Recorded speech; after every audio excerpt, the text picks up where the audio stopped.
체했다. 나 못 따라가겠다. 이 가속도가 붙어요. 그래서 이렇게 계단식으로 오르다가 나중에는 쭉 올라가 버려. 저는 수능 2등급까지 맞아봤어요. 1등급 맞아봤어요. 토익도 920 맞아봤어요. 막 이래요. 이런 학생들이 6개월이 지나가면 페인이 돼요.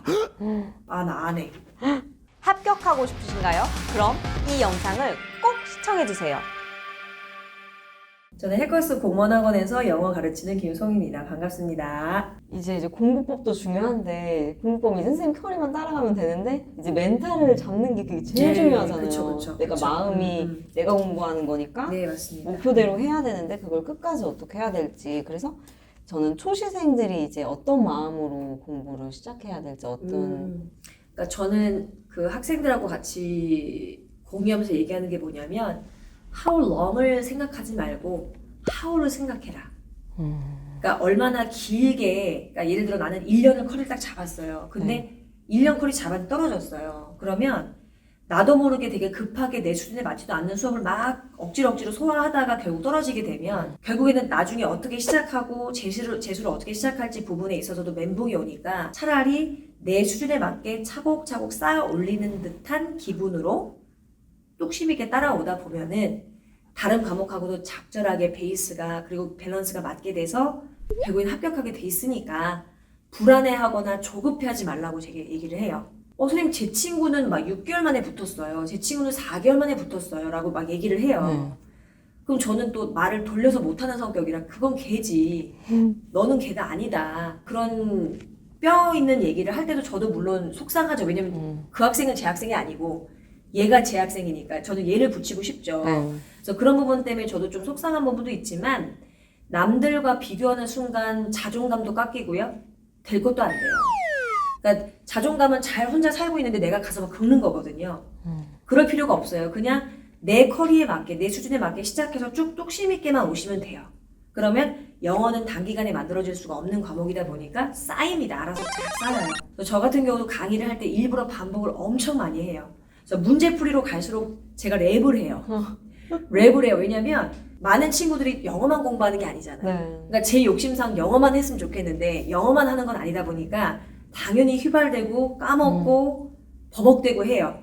그래도 제가 계속 제가 하는 역할이 그런 거잖아요. 계속 일깨워주고 다시 기억해라. 공식 다시 뱉어주고 그 과정을 제가 해주는 역할이 저라고 생각을 해요. 그래서 걔네들이 붙어주면 저는 기분이 너무 좋은 거고. 그러니까 쌓이는 과정이 필요하니까 너무 조급하게 생각하지 말고 커리를 탈 때도 송이쌤이 7월부터 타랬어. 그럼 7월부터 타요.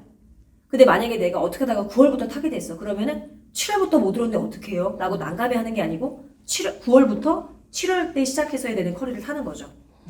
그냥 쭉 가시면 돼요. 가시다 보면은 본인이 또 스스로 느끼세요. 한 커리를 6개월 정도 타다 보면은 이거 내가 지금은 체했다. 나 못 따라가겠다. 이런 생각이 드실 거예요. 그게 남들 쫓아서 막 가서 그래요. 그러지 말고 내 수준에 맞게끔 커리를 시작해서 스텝 1부터 시작할지 아니면 스텝 3인 기본반부터 시작을 할지를 결정을 하셔서 쭉 오시면 됩니다.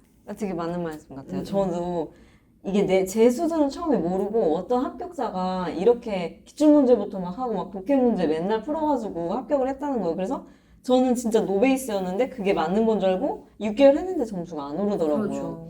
그래서 이제 기초부터 그냥 내 수준대로 하는 게 진짜 중요한 네, 것 같아요. 맞아요. 그리고 기초가 탄탄하면 이게 저희 공무원 시험이 쉬워졌다고 했잖아요. 근데 쉬워졌어도 되게 재밌는 게 수능도 그렇잖아요.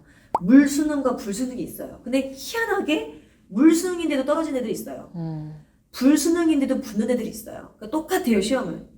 어차피 똑같은 시험지로 다들 시험을 보기 때문에 내 상태가 중요한 거지 바깥 난이도는 크게 그렇게 중요하지 않아요. 내가 바깥의 난이도에 플럭추에이션을 많이 강타를 당한다면 그거는 그만큼 내가 기초가 부족하다는 얘기니까 기초를 쌓는 시간을 아까워하지 마시고 탄탄하게 쌓으시면 영어라는 것도 언어기 때문에 가속도가 붙어요. 그래서 이렇게 계단식으로 오르다가 나중에는 쭉 올라가 버립니다. 그러니까 여기 쭉 올라갈 때 그 키열은 본인만 아는 거거든요. 그걸 느끼는 순간 그때는 사실 제 손을 떠나도 괜찮죠. 장시생을 좀 빨리 탈출할 수 있는 방법이 장수생이 되는 이유가 크게 두 가지예요. 너무 자만했거나 두 번째는 실패의 연습이 됐거나. 그러니까 이게 실패나 성공은 학습이 돼요. 그래서 성공을 했었던 친구들은 그 성공했었던 기분을 잊지 못하고 그 기분이라는 걸 다시 얻기 위해서 더 성공을 하려고 노력을 합니다. 근데 실패를 했던 친구들은 실패의 그 기분을 느끼기 싫은 거죠. 그러니까 회피를 하기 시작해요. 어떤 경우 되게 많이 봤냐면 이렇게 상담할 때 되게 열심히 안 해요. 근데 어느 정도 점수는 나와요. 그래서 제가 문자 아니에요? 예, 근데 되게 끝까지 들어보셔야 되는 게 이 친구들이 초시생 때는 다른 애들보다 잘해요. 왜냐면 영어 실력이 있었던 애니까. 그러니까 저는 수능 2등급까지 맞아봤어요. 1등급 맞아봤어요. 저는 뭐 토익도 920 맞아봤어요. 막 이래요. 그러면 초시생 때는 걔네들이 당연히 일반 초시생 애들보다는 훨씬 시작점이 좋죠. 그러니까 여기서 굉장히 나태해져요. 이때 시간을 많이 들여야지만 나중에 문제 풀이 때 정말 쭉쭉쭉 치고 나가는데 이때 나태해져 버립니다. 그래서 나태해져 버리는 순간 어떻게 되냐면 영어 공부 안 하겠죠, 당연히. 그리고 이제 한국사 같은 거 재밌잖아요. 뭔 개소리야! 그러니까 한국사라든지 이런 거에 몰두하기 시작해요. 재밌는 거. 영어는 어차피 내가 잘 되니까. 근데 되게 재밌는 게 거의 대부분 그래요. 이런 학생들이 6개월이 지나가면 페인이 돼요. 왜냐면 생각보다 점수가 안 나오기 시작하니까 당황해요. 나랑 똑같이 시작했던 애가 지금 같이 문제풀이 들어와 있는데 얘는 이제 70점, 75점 나와요. 근데 나는 65점인 거야. 그 자존감이 엄청나게 스크래치가 나겠죠? 그러면서 얘가 이제 어떻게 돼요? 갑자기 나 안 해. 이렇게 돼버려요. 자존감이 센 애들이 그게 오히려 이때는 약이 아니고 병입니다. 그래서 자만하고 나태한 친구들이 정말 안 좋게 장수생이 되니까 이런 친구들은 빨리 현실을 깨닫고 다시 커리 처음부터 타야 돼요. 그리고 내가 익숙하게 들어서 알고 있는 거랑 내가 진짜 문제를 푸는 아는 거랑 구분하셔야 돼요. 예를 들어 만약에 명사절 수업을 들어요. 그러면 선생님들마다 거의 비슷한 패턴일 거예요. 중요한 포인트도 거의 정해져 있으니까. 그 포인트를 암기하고 있지만 중요한 건 그 이론에 대해서 빠삭하게 알고 있어야 문제를 푸는데 이론을 들었던 그 선생님의 목소리, 이론을 들었던 선생님의 레파토리만 기억을 하는 거예요. 문제 못 풀죠, 그러면. 네. 이런 경우가 가장 사실은 장수생 애들 중에 되게 많아요. 그러니까 장수생들 말 들어보면 정말 거의 강사보다 나아요. 명사절 강의는 어느 강사가 잘해. 야, 투부정사 어떤 강의 내가 무료 강의 들어가는 걔는 별로야. 막 이렇게까지 얘기하고, 야, 김송이 뭐 들어줄만 해. 막 이래요. 이런데 정작 문제 못 풀어요. 그러니까 그런 학생들이 그런 게 문제인 거예요. 그리고 두 번째는 이제 아까 제가 얘기했던 실패를 자꾸 맛봐서 이제 나태나 이런 게 아니고 그냥 무기력해진 친구들.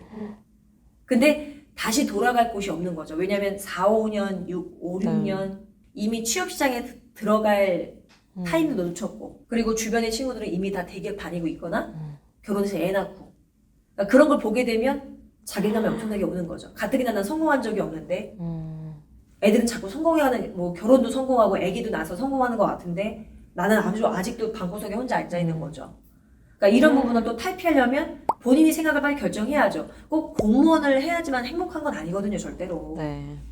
내가 뭔가를 했을 때 제일 좋아했을까? 그리고 내가 다시 돌아갔을 때도 다시 심기일전해서 시작할 수 있는 일이 무엇일까를 생각을 하셔서 빨리 버리시거나 그 공신앙인의 생활을 버리시거나 아니면 진짜 완전히 환경을 바꾸든지 아니면 정말 완전히 심기일전 하셔서 다시 공부를 정말 진지하게 다시 시작해보시거나 실패가 너무나 학습된 친구들, 자만한 친구들 이 두 가지가 가장 장수생 애들 중에서 많이 보입니다.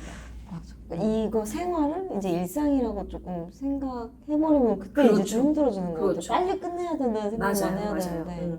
그러니까 이 편안하고 매일 똑같은 반복되는 일상이 편안해져 버리니까 이제 이거를 탈피하기가 쉽지 않은 거고 좀 저희가 나이 들어갈수록 더 안정감을 찾잖아요. 그러니까 다시 또 학원에 다시 학원을 또 받고 그럼 또 적응해야 되는지 또 귀찮아. 그냥 들어.